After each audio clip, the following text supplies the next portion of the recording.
Kamu tahu gak sih? Legenda di laut, atau Legend of the Sea, adalah sebuah cerita atau mitos yang berkaitan dengan kehidupan dan keajaiban lautan. Berbagai kepercayaan dan cerita rakyat yang berasal dari berbagai budaya dan daerah di seluruh dunia berkaitan dengan legenda di laut. Sebelum lanjut, jika kalian tak suka dengan spoiler, skip video.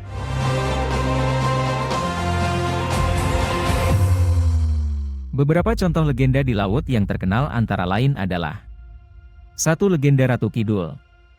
Legenda ini berasal dari Indonesia dan berkaitan dengan seorang ratu laut yang memiliki kekuatan gaib dan kecantikan yang luar biasa. Konon katanya, siapa yang memandang wajahnya akan menjadi terpesona dan tergoda untuk ikut bergabung di dalam lautan. Dalam mitologi Jawa, Kanjeng Ratu Kidul merupakan ciptaan dari Dewa Kaping Telu yang mengisi alam kehidupan sebagai Dewi Padi dan Dewi Alam yang lain. Sedangkan Nyi Roro Kidul mulanya merupakan putri kerajaan Sunda yang diusir ayahnya karena ulah ibu tirinya. Dalam perkembangannya, masyarakat cenderung menyamakan Nyi Roro Kidul dengan Kanjeng Ratu Kidul, meskipun dalam kepercayaan kejawen, Nyi Roro Kidul adalah bawahan setia Kanjeng Ratu Kidul. Kedudukan Nyi Roro Kidul sebagai Ratu Lelembut Tanah Jawa menjadi motif populer dalam cerita rakyat dan mitologi, selain juga dihubungkan dengan kecantikan putri-putri Sunda.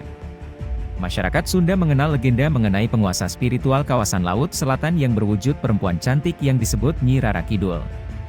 Legenda yang berasal dari kerajaan Sunda Pajajaran dari abad ke-15 berumur lebih tua daripada legenda kerajaan Mataram Islam dari abad ke-18. Meskipun demikian, penelitian antropologi dan kultur masyarakat Jawa dan Sunda mengarahkan bahwa legenda Ratu Laut Selatan Jawa kemungkinan berasal dari kepercayaan animistik prasejarah yang jauh lebih tua lagi, Dewi Prahindu Buddha dari Samudra Selatan. Ombak Samudra Hindia yang ganas di pantai selatan Jawa, badai serta terkadang tsunami, kemungkinan telah membangkitkan rasa hormat serta takut terhadap kekuatan alam, yang kemudian dianggap sebagai alam spiritual para dewata serta lelembut yang menghuni lautan selatan yang dipimpin oleh ratu mereka, sesosok dewi, yang kemudian diidentifikasikan sebagai Ratu Kidul. 2. Legenda Atlantis. Legenda ini berasal dari Yunani dan diceritakan bahwa sebuah pulau bernama Atlantis pernah ada di tengah-tengah lautan, namun akhirnya hilang karena bencana alam yang dahsyat.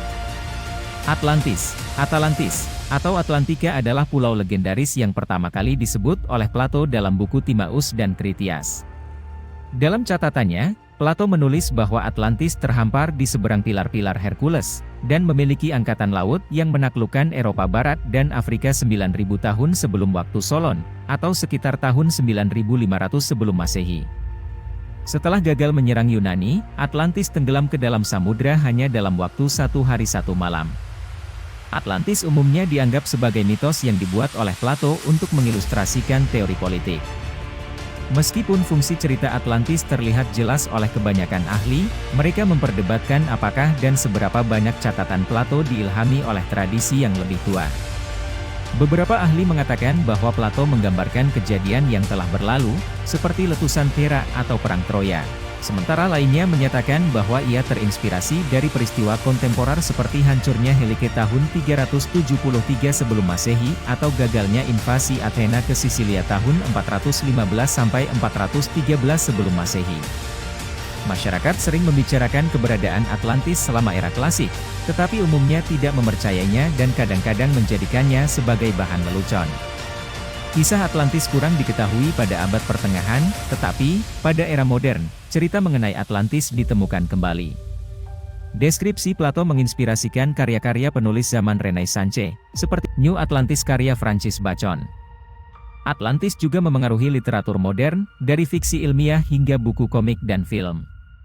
Namanya telah menjadi pameo untuk semua peradaban prasejarah yang maju dan hilang. 3. Legenda Kraken. Legenda ini berasal dari Skandinavia dan berkaitan dengan makhluk laut raksasa yang memiliki banyak tentakel dan bisa menenggelamkan kapal dengan mudah. Kraken mungkin adalah monster terbesar yang pernah dibayangkan oleh manusia. Dalam cerita rakyat di kawasan Nordik, Eropa Utara, makhluk ini dikatakan menghantui lautan dari Norwegia hingga Islandia, dan sampai ke Greenland. Menurut legenda, Kraken diyakini mampu menghancurkan kapal. Hal tersebut diyakini dari banyaknya laporan ilmiah kelautan, pseudoscientific, termasuk arsip resmi beberapa angkatan laut, yang mengatakan makhluk mitologi itu dipastikan menyerang dengan kuat, jika sudah di depan mata. Dikutip dari Independent.co, UK pada Senin, 3 Desember 2018, jika gagal menyerang kapal, Kraken disebut akan berenang berputar-putar di sekitarnya, menciptakan pusaran yang dahsyat untuk menyeret apapun ke dalam lautan. 4. Legenda Siren. Legenda ini berkaitan dengan makhluk laut yang memiliki suara merdu yang bisa memikat orang untuk datang ke lautan, namun sebenarnya mereka hanya ingin memakan manusia. Siren adalah makhluk berwujud setengah wanita setengah burung yang menyanyikan lagu pada para pelaut yang lewat. Orang yang mendengar nyanyian mereka akan menjadi tidak sadarkan diri, sebagian menabrakkan kapal mereka ke batu karang dan sebagian akan menenggelamkan diri ke laut. Para siren awalnya adalah para perempuan pelayan Persephone. Ketika Persephone diculik oleh Hades, Demeter memberi mereka sayap untuk ikut mencari Persephone. Para siren akhirnya menyerah lalu tinggal di Pulau Antemoisa. Dalam perjalanannya, Odysseus harus melewati tempat para siren. Dia menyuruh awak kapalnya untuk menyumbat telinga mereka dengan lilin supaya tidak mendengar nyanyian siren. Odysseus sendiri lebih memilih untuk diikat di tiang kapal dan tidak mau telinganya disumbat karena dia penasaran dengan nyanyian siren. Ketika akhirnya ia mendengar suara merdu para siren, ia memberontak dan menyuruh awak kapalnya agar melepaskan tali yang mengikatnya. Para awak kapalnya tentu saja menolak. Ketika kapal mereka sudah jauh dari siren dan Odysseus menjadi lebih tenang, barulah ikatannya dilepaskan. Para Argonaut juga pernah bentrok dengan para siren. Para siren menyanyikan lagu untuk membunuh para Argonaut. Namun salah seorang Argonaut adalah Orpheus, seorang musisi hebat. Orpheus selalu memainkan musik yang lebih merdu dari nyanyian para siren.